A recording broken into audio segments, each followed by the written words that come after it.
किसी का डे 1 आज पहला दिन हो किसी का? आप आते रहे? अच्छा,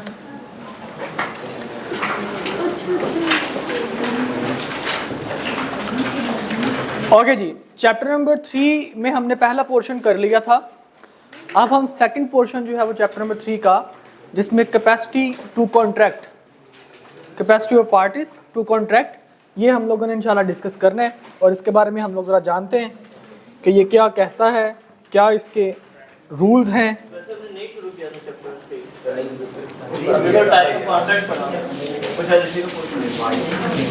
आप लोगों ने चैप्टर नंबर 3 ओपन किया?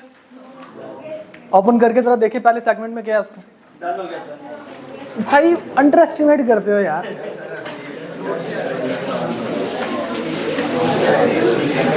आप लोगों को क्या लगता है कि मतलब हमने एवं आपको चीज़ें पढ़ाई हैं? टाइप्स ऑफ कॉन्ट्रैक्ट बताने का मकसद यही था उस टाइम पे कि आपका चैप्टर नंबर 3 स्टार्ट करवाया जाए।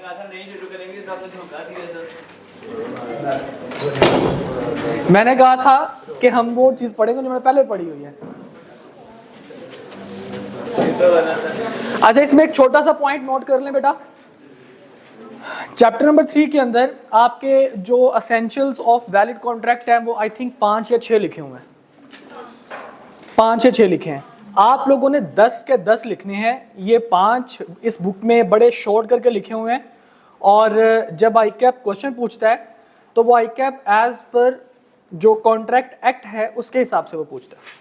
ठीक है, तो उसमें 10 जो है वो आपके पास असेंशियल्स हैं। ओके, तो इस चीज़ का आपने बड़ा ख्याल रखना है। बाकी जो भी इसमें लिखा हुआ वो बिल्कुल ठीक है, उसमें गलत बात तो कोई नहीं है, बट जहाँ पे थोड़ी सी एक्सप्लेनेशन की ज़रूरत है वहाँ पे हम ज़रूर इसको एक्सप्लेन करेंगे। ओके, जब हम थोड़ा सा आगे चलते हैं, मुझे ये बताइए कि टाइप्स ऑफ कॉन्ट्रैक्ट में अभी तक किसी किस्म का कोई किसी बच्चे को कन्फ्यूजन कुछ पूछना चाहता हो तो मेरे से पूछ सकता है। कोई क्वेश्चन हो किसी का, किसी के माइंड में?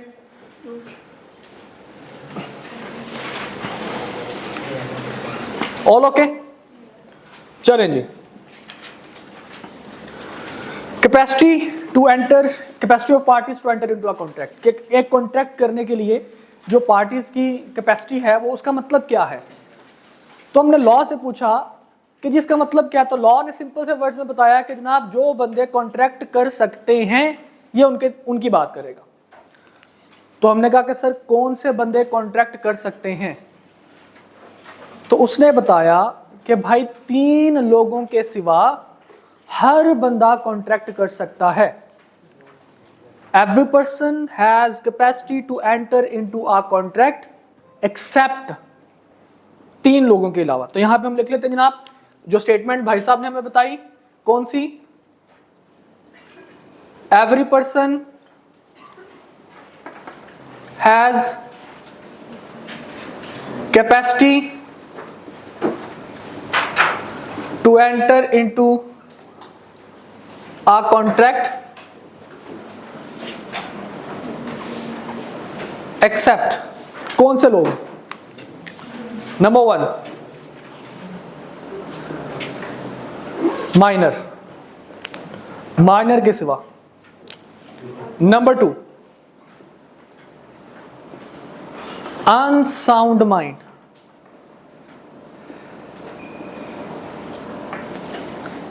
अनसाउंड माइंड का मतलब क्या है ये आपको थोड़ी देर में पता चल जाएगा। अनसाउंड माइंड मतलब जिसका दिमाग काम नहीं करता। नंबर 3 डिस्क्वालिफाइड बाय लॉ, जिसको कानून ने कह दिया कि ये बंदा कॉन्ट्रैक्ट नहीं कर सकता, डिस्क्वालिफाई कर दिया लॉ ने। ठीक है जी। तो ये 3 किस्म के लोग जो हैं, ये 3 स्पेसिफिकली सिर्फ 3 बंदे नहीं है, ये 3 टाइप्स हैं। माइनर, अनसाउंड माइंड पर्सन, इसकी फर्दर कैटेगरीज हैं। इसी तरह से डिस्क्वालिफाइड बाय लॉ, इसकी भी आगे फर्दर कैटेगरीज हैं। तो ये 3 टाइप्स हैं पर्सन की कि जनाब ये 3 लोग जो हैं ये कॉन्ट्रैक्ट नहीं कर सकते। इनको कॉन्ट्रैक्ट करने के लिए क्या करना पड़ेगा? इनको कॉन्ट्रैक्ट करने के लिए अपने ये जो प्रॉब्लम्स हैं इनको खत्म करना पड़ेगा। ठीक है जी। 3 लोगों के सिवा हर बंदा कॉन्ट्रैक्ट करने की कैपेसिटी रखता है। ओके, अब बारी बारी हम डिटेल में डिस्कस करते हैं जी। सबसे पहले हम बात करते हैं जी माइनर की। Who is minor? माइनर कौन है जनाब?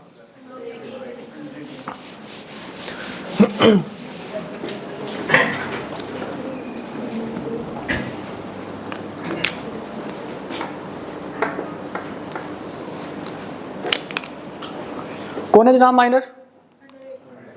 हमारे पास माइनर एक्ट है जी, माइनर एक्ट, उसमें ये सारा कुछ डेफिनेशन लिखी है, इसके सारे लीगल, इतनी मोटी और इतनी बड़ी बुक है उसकी माइनर एक्ट की, तो उसमें सारे कुछ लिखे हैं, लेकिन आपके कानून के अंदर आपने जस्ट कॉन्ट्रैक्ट के पॉइंट ऑफ व्यू से डिस्कस करना है, तो उसमें जस्ट एक छोटा सा 1 पेज या 1.5 पेज का आपका ये टॉपिक है।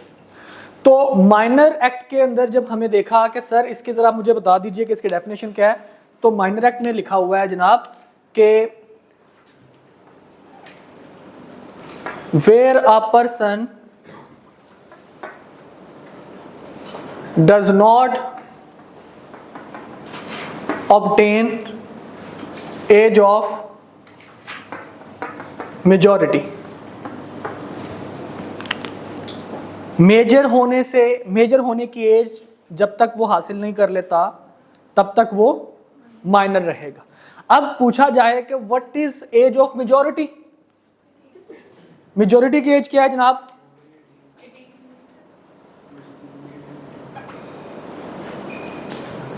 तो लॉ कहता है कि जी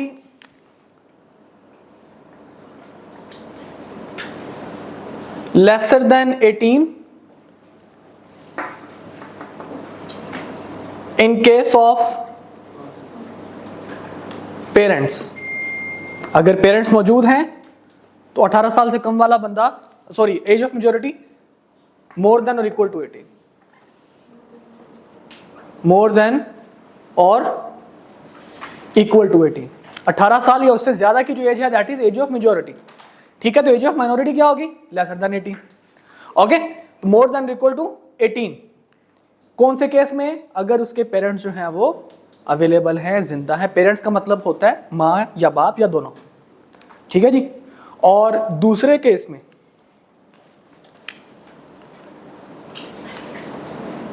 मोर देन और equal to 21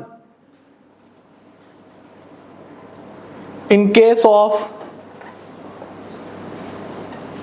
guardian appointed by law। अगर पेरेंट्स में से कोई जिंदा नहीं है, इवन अगर पेरेंट्स में से फॉर एग्जांपल जैसे हम कहते हैं जी किसी के पेरेंट्स जो है उनकी डेथ हो जाती है, अभी वो छोटा बच्चा है, किसी के पेरेंट्स की डेथ हो जाती है, तो लॉ या कोर्ट देखती है कि जनाब अब इसके पेरेंट्स की अगर कोई जायदाद है तो वो जाहिर बात है कि विरासत में उसको मिलेगी, लेकिन जब तक वो बड़ा नहीं हो जाता वो इस काबिल नहीं है कि वो किसी किस्म के एग्रीमेंट्स कर सके, तो इसलिए कोर्ट उसका एक गार्डियन अपॉइंट करती है।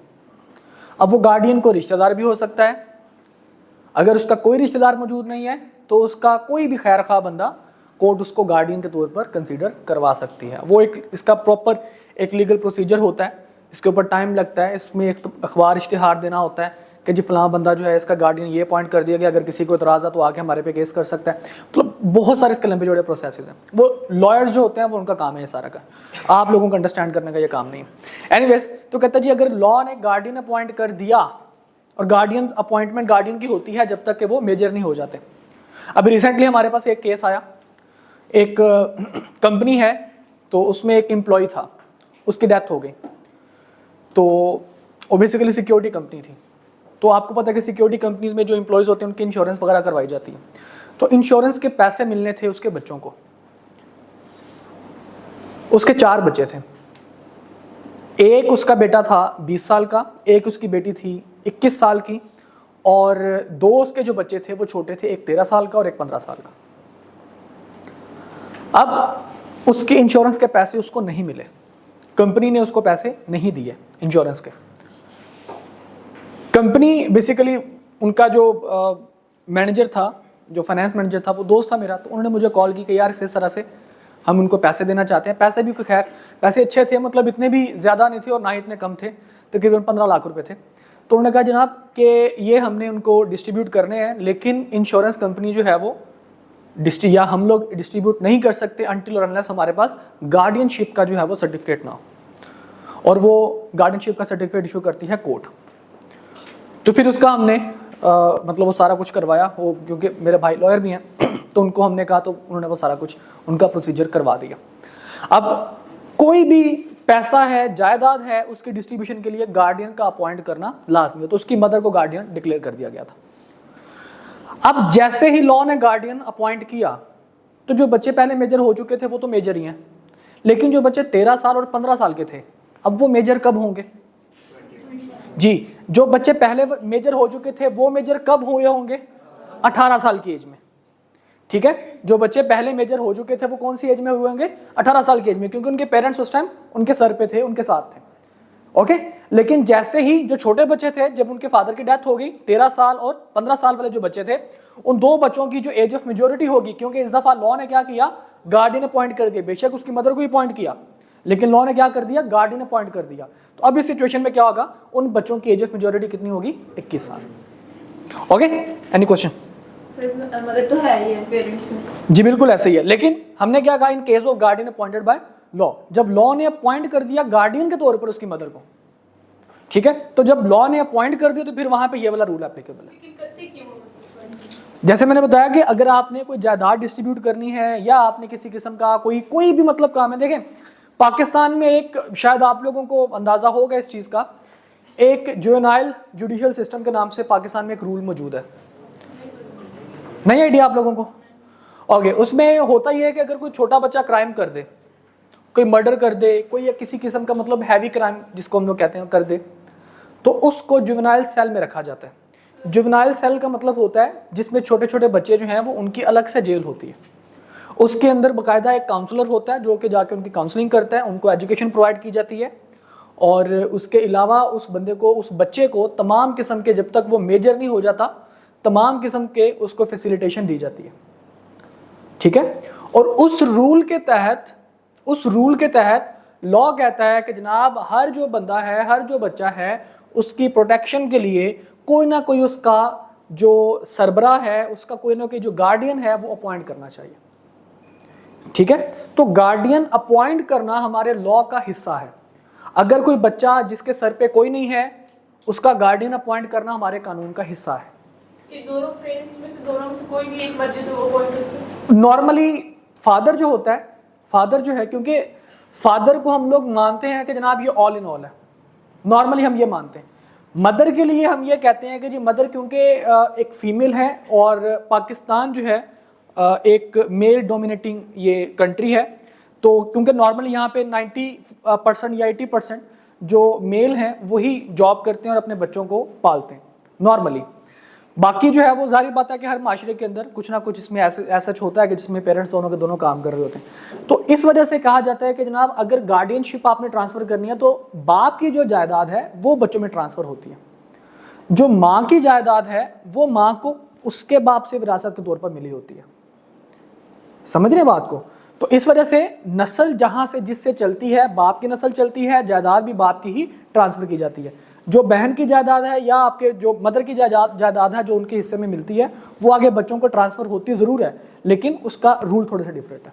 तो इस वजह से नॉर्मली करते ये हैं कि जब फादर की डेथ हो जाती है तो मदर को गार्डियन अपॉइंट किया जा सकता है, और अगर मदर की डेथ हो जाए तो ये अल्टीमेट गार्डियन अपॉइंटेड होता है, फादर जो होता है। ओके, लेकिन अगर दोनों में से, जैसे मैंने कहा बताया कि अगर ये एज पर लॉ है, रूल है, अगर उसकी मदर कहीं पे जॉब कर रही होती और वहां से इंश्योरेंस के पैसे आने होते तो फिर गार्डियन का उनको सर्टिफिकेट चाहिए था। तो अब फादर मतलब उनका लाइफ था, मदर उनकी डेथ हो चुकी थी, तो अब यहाँ पे अगेन कोर्ट ने इसको अपॉइंट करना था, तो फिर उसकी एज ऑफ मेजोरिटी 21 में जानी थी। ओके, तो आपने अपने माइंड में ये रखना है कि अगर कोर्ट ने गार्डियन अपॉइंट कर दिया तो एज ऑफ मेजोरिटी क्या होगी? 21, और अगर पेरेंट्स हैं यानी कि कोर्ट ने अगर अपॉइंट नहीं किया, पेरेंट्स मौजूद हैं, तो उनकी एज ऑफ मेजोरिटी क्या होगी? 18 होगी। अगर सिर्फ फादर अलाइव हो तो फिर एज ऑफ मेजोरिटी 18 होगी। अगर गार्डियन बेशक फादर है या मदर है, मैंने बताया कि नॉर्मली इम्प्लाइड गार्डियन हम उसको कंसिडर कर लेते हैं फादर को, लेकिन अगर ज़रूरत जहाँ पे है कि जनाब गार्डियनशिप का सर्टिफिकेट चाहिए, और सर्टिफिकेट को हासिल करने के लिए बेशक मदर का केस है या फादर का केस है, अगर कोर्ट ने वो सर्टिफिकेट दिया है, कोर्ट ने अपॉइंट किया है गार्डियन, तो फिर वहाँ पे एज ऑफ मेजोरिटी 21 होगी। आप अपने माइंड में गार्डियनशिप का कॉन्सेप्ट माइंड में रखिए, अगर अपॉइंटेड बाय लॉ है तो 21, अगर पेरेंट्स अलाइव हैं तो 18। क्लियर? एक और मैं आपको छोटा सा किस्सा सुनाता हूं। मेरे एक दोस्त था बड़े करीबी,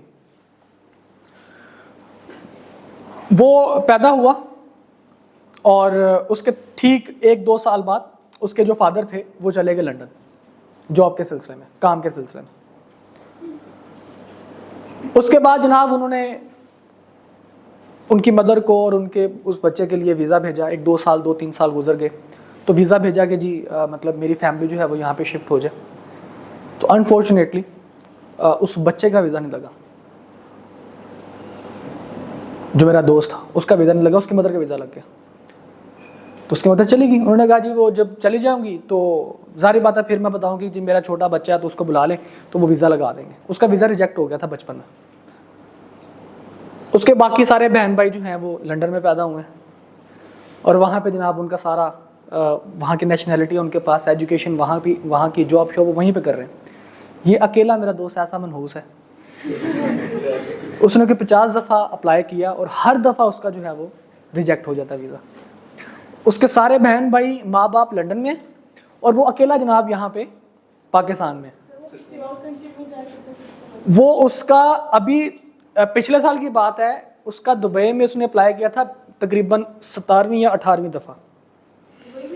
दुबई में उसका सिर्फ 1 हफ्ते के लिए 2 हफ्तों के लिए उसका विजिट वीज़ा उसका लगा और वो खुश था। उसका वीज़ा 2 हफ्तों के लिए या मेरा ख्याल है 1 महीने के लिए वीज़ा होता है या 2 हफ्तों वाला वीज़ा होता है। उसका वीज़ा लगा तकरीबन कोई 18 से 20 हज़ार रुपये उसके लगे थे वीज़ा में। बाकी प्रोसेसिंग फ़ीस तो आपको पता है अलग से होती। उसने हमें 20 हज़ार की पार्टी दे दी थी सिर्फ इस चीज़ पे कि जी मेरा वीज़ा लग गया। जी मैं वही आपको बता रहा हूँ। और फिर उस बेचारे के साथ हुआ ये कि जब वो एयरपोर्ट पे गया, हम उसको छोड़ने के लिए गए इस्लामाबाद में, उस टाइम मैं इस्लामाबाद में होता था। इस्लामाबाद एयरपोर्ट में उसको छोड़ने के लिए गया, बड़ा खुश था बेचारा। तो जाकर उन्होंने कहा जी आप दिखाएं कौन सी होटल की रिजर्वेशन है आपके पास। तो उसने कहा जी मेरे वहाँ पे दोस्त हैं सारे, तो मुझे रिजर्वेशन की क्या ज़रूरत है, मैं तो जा रहा हूँ बस घूमने के लिए जा रहा हूँ, मैं वहाँ पे कौन सा जॉब करने के लिए जा रहा हूँ। तो उन्होंने कहा जी नहीं आप रिजर्वेशन करवाएंगे तो फिर तो सारा कुछ होगा। अब वो बेचारा रिजर्वेशन करवा रहा है, वो उसको तकरीबन आधा 1 घंटा लग गया रिजर्वेशन करने में। उतनी देर में जो बोर्डिंग थी वो बंद हो गई, मतलब वो बेचारा जा नहीं सका। फिर उसने 50,000 एक्स्ट्रा दिए और अगले दिन की उसने टिकट बुक करवाई और सारा कुछ कंफर्म करवाया। फिर अगले दिन वो बेचारा गया और 1 हफ्ते बाद वापस आ गया। और बस इसी चीज़ पे बड़ा खुश था कि मैं पाकिस्तान से बाहर होके वापस आया। तो इस तरह के भी होते हैं। अब मैं कहानी बताने का मकसद ये था, अब वो बंदा यहाँ पे उसके पेरेंट्स जिंदा हैं लेकिन उसके पेरेंट्स उसके पास नहीं है। उसके फादर का जो घर था जब उसके नाम पे ट्रांसफ़र होना था तो उसके लिए ज़रूरी था कि उसके फादर या उसके मदर जो हैं वो यहाँ पे मौजूद होते, लेकिन उसके फादर मदर इंग्लैंड में थे। तो उनके चचा को उनका गार्डियन बनाया गया जी। अब उनका चचा जो था वो उसका गार्डियन बना एज पर लॉ। अब उसकी एज ऑफ मेजोरिटी कब हुई होगी, उसके नाम पे प्रॉपर्टी कब ट्रांसफर हुई, 21 साल की एज में जाके उसके नाम पे ट्रांसफर हुई थी। ओके, तो इस चीज का आपने बड़ा ख्याल रखना है कि अपॉइंटेड बाय लॉ है या फिर उसके पेरेंट्स अलाइव। आपकी सोच है वो बेचारा, मतलब आप इस चीज से अंदाजा करें कि सारे बहन भाई पाकिस्तान से बाहर नेशनैलिटी होल्डर है। उसके ऊपर एलिगेशन पता क्या लगा है, मतलब वो जो ऑब्जेक्शन जो लगता है, ऑब्जेक्शन ये लगा है कि जनाब आपका क्योंकि सारे बहन भाई बाहर हैं तो आप जब इंग्लैंड आ जाएंगे तो फिर आप वापस नहीं आएंगे पाकिस्तान। इस वजह से जनाब उसका ऑब्जेक्शन लग गया। उसकी सिस्टर की शादी थी इंग्लैंड में, उसने कहा कि सर मेरी सिस्टर की शादी है, मैंने मतलब वो सारा उसने रिक्वेस्ट भेजी। तो उन्होंने कहा जी नहीं, अगर आपकी सिस्टर की इतनी आपको प्यारी है तो अपनी सिस्टर को पाकिस्तान बुला लें। हाँ, वो मतलब कि अब तो मुझसे मजाक करते ना कि जनाब इसको अंग्रेज देखते कहते हैं काट देना बाहर। मतलब इस तरह के भी सीन होते हैं दुनिया के अंदर। एनीवेज, अच्छा जी, अब बेटा हम लोग बात कर लेते हैं इसकी लीगैलिटी के बारे में कि अगर आप माइनर समझ में आ गया ना कि माइनर कौन सा बंदा है जो मेजर नहीं है, जो एज ऑफ मेजोरिटी को नहीं पहुंचा। एज ऑफ मेजोरिटी क्या है जनाब, more than equal to 18 in case of parents and more than equal to 21 in case of guardian appointed by law. Okay, अब हम कहते हैं जी अगर कोई बंदा किसी माइनर के साथ कोई कॉन्ट्रैक्ट कर ले, एग्रीमेंट कर ले तो क्या होगा जी, एक्सक्यूज मी। अब हम बेटा बात वो करने जा रहे हैं, हम वो बातें करने जा रहे हैं बेटा भाईजान बुक से पढ़ लीजिएगा। अब हम बेटा बातें वो करने जा रहे हैं कि जिसके ऊपर केस स्टडीज बनते हैं। देखिए लॉ के अंदर 100% मैं आपको बता रहा हूं रट्टा नहीं है, रट्टा नहीं है। जो लोग कहते हैं ना कि इसको रट्टा लगा लो पास हो जाओगे, अब जो जिस तरह का पेपर आ रहा है ना बेटा, रट्टा बिल्कुल नहीं है। केस स्टडीज आ रही हैं, चीजें इनडायरेक्टली पूछी जा रही हैं, समझ रहे बात को। तो वहां पे अगर किसी बच्चे ने रट्टा लगाने की कोशिश भी की तो वो गया। तो इस वजह से बड़े ध्यान से समझिएगा, बुक में जो चीजें लिखी हैं वो पढ़ लीजिएगा, लेकिन जो मैं व्हाइट बोर्ड पे लिख रहा हूं उसको बड़ा अच्छे तरीके से अंडरस्टैंड कीजिएगा। इसमें जनाब सबसे पहले बात करते हैं जी, इसमें लीगल पॉइंट्स आपने बताने। हम यहाँ पे लीगल पॉइंट्स की बात कर लेते हैं जी। लीगल पॉइंट्स का बेटा मतलब होता है कि केस स्टडीज अगर आपके पास आ जाए तो आपने उनका मतलब उनके अंदर जो क्या क्या प्रोविजंस बन सकती हैं केस स्टडीज की। तो पहला हम कहते हैं जी एग्रीमेंट विद माइनर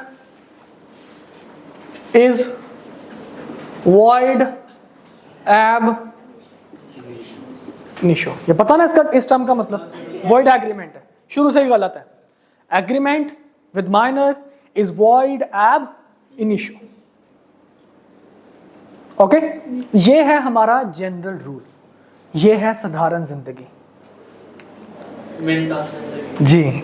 अब है इसके साथ एक मिनटॉस की जिंदगी, एक्सेप्शन, जो कि आपकी बुक में नहीं लिखा हुआ। लेकिन जब हम बात करें आई कैप के क्वेश्चंस की तो वो इस एक्सेप्शन में से क्वेश्चन पूछता है। एक्सेप्शन क्या जी?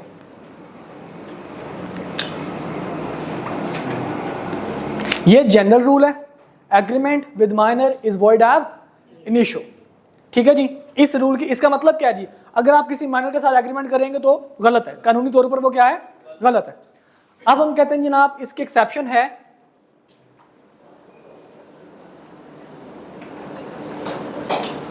Agreement with minor for the benefit of minor is valid. समझिएगा बात को, दोनों का मतलब समझिएगा। ऊपर रूल क्या है जी? एग्रीमेंट गलत है, वॉइड एब इनिशो। माइनर के साथ एग्रीमेंट किया, तुम्हारी हिम्मत कैसी, इतनी जरूरत तुम्हारी एक बच्चे को धोखा देने की नीयत से, बेशक तुम्हारी नीयत धोखा देने की, तुम्हें शर्म नहीं आती एक बच्चे के साथ कॉन्ट्रैक्ट करते हुए, एग्रीमेंट करते हुए? दफा दो यहां से। ये लॉ की लैंग्वेज है, ठीक है। पाकिस्तान के अंदर आपको पता है जज साहब जिस तरह, सॉरी जज साहब, पाकिस्तान के अंदर लॉयर्स जिस तरह से बोलते हैं, नीचे माइनर के फायदे का एग्रीमेंट करना, वो क्या है जनाब? लॉ कहता है, बिल्कुल ठीक है। अब दोनों की एग्जांपल देता हूं मैं आप लोगों को।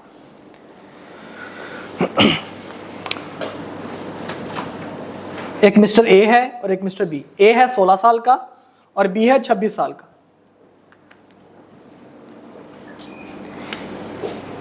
ए ने बी से कहा कि भाई मैं अपना घर बेचना चाहता हूं,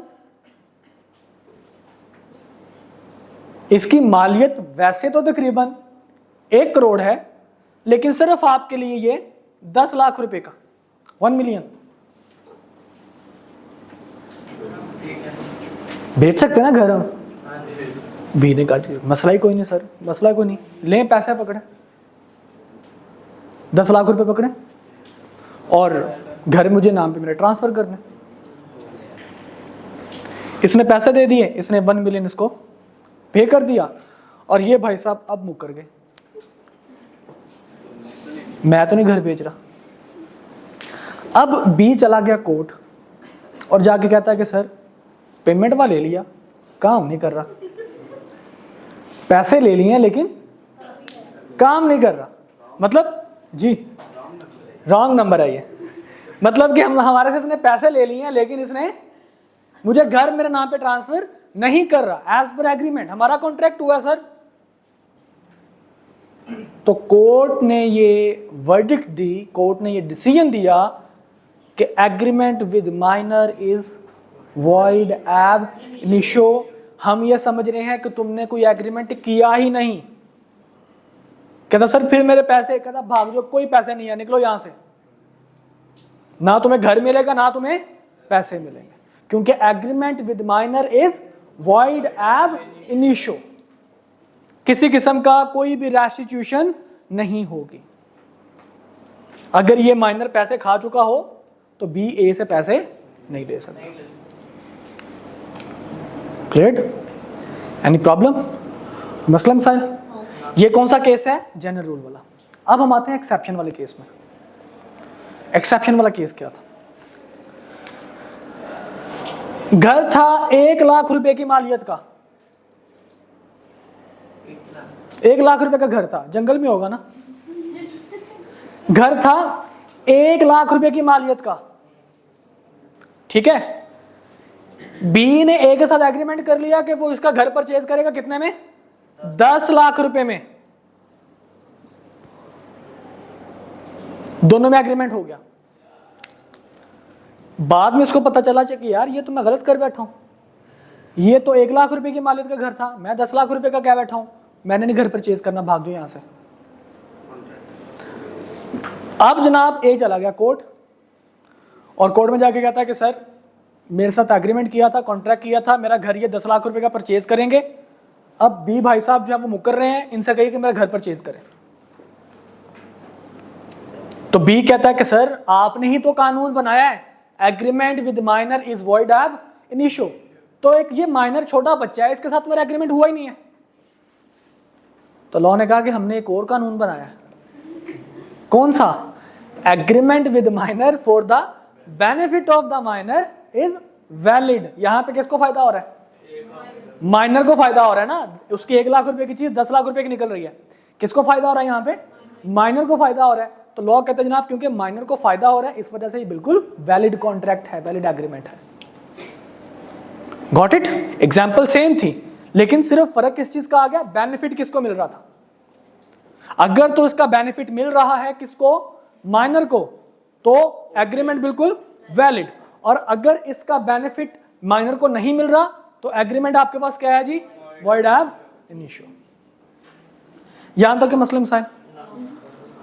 और इसी केस में बी एग्रीमेंट करके चला जाए कोर्ट में, चला जाए तो भी नहीं होगा, तब भी तो फायदा एक को ही हो रहा है। फायदा एक को हो रहा है ना, तो कॉन्ट्रैक्ट बिल्कुल ठीक होगा ना। मतलब इसमें देखा जाएगा, इसमें देखा ये जाएगा कि फायदा किसको हो रहा है। फायदा एक को ही हो रहा है, आप घर नहीं बेचो, कोई मसला नहीं। अगर फायदा ए को ही हो रहा है और ए चाहता है कि जी मैंने घर नहीं बेचना, ठीक है। अब क्योंकि देखें एक बात माइंड में रखिए, जिसको फायदा हो रहा हो वो कभी भी कोर्ट नहीं जाएगा, हमेशा कोर्ट में एग्रीव पार्टी जाएगी जिसको नुकसान हो रहा हो। मुझे अगर कोई बंदा कहे कि जी मैं आपका प्लॉट जो है वो 10 लाख रुपए का प्लॉट है, मैं उसका आपको 50 लाख रुपए दे देता हूं, मैं कहता हूं ठीक है एग्रीमेंट कर लिया मैंने। अब बाद में कौन नहीं, मैंने प्लॉट नहीं बेचना, मेरे अबू मारेंगे, मैंने नहीं बेचना, तो वो कोर्ट में चला जाएगा और जाके क्या कहेगा कि सर ये इसने एग्रीमेंट किया था। अब यहाँ पे कोर्ट कहेगी बेनिफिट किस चीज़ का है। अब बेनिफिट मैं कहूँगा कि सर मैं बेचूंगा तो मुझे नुकसान है, मैं नहीं बेचना चाहता, मेरे अबू मारेंगे मुझे, वो मुझे 50 लाख रुपए नहीं चाहिए, मेरे अबू मुझे मारेंगे। समझ रहे बात को? वहां पे मैं अपना इंटरेस्ट शो करूंगा कि जी मैं नहीं बेचना चाहता, ना बेचने में मुझे फायदा है। ओके, तो वहां पे किसकी मानी जाएगी? बेसिकली इस कानून को पास करवाने का मकसद एक माइनर की प्रोटेक्शन थी, ताकि माइनर जो है उसको किसी किस्म का कोई बंदा चूना ना लगा सके। चूना समझते ना, कोई बंदा उसको धोखा ना दे सके, उसको कोई नुकसान ना पहुंचा सके। क्लियर? एक इसमें छोटा सा पॉइंट आपको मजीद लीगल पॉइंट बताता हूं। आप माइनर के नाम पे प्रॉपर्टी परचेज नहीं कर सकते। आप माइनर की प्रॉपर्टी को for the benefit of minor बेच जरूर सकते हैं। ये पॉइंट, लीगल पॉइंट आपको मैं थोड़ा सा बता रहा हूं, ये बहुत ज्यादा डिटेल में चीजें चली जाती हैं। मैंने आपको बताया ना कि माइनर एक्ट अच्छा खासा वो एक्ट है, अच्छा खासा जनाब उसके सेक्शंस हैं, मैं उस डिटेल में नहीं जाना चाहता, लेकिन उसमें कुछ पॉइंट्स ऐसे। तो आपके कंसर्न पॉइंट सिर्फ और सिर्फ क्या है जी? ये एग्रीमेंट वगैरह केस का लीगल पॉइंट्स इसके कौन कौन से। Is it okay?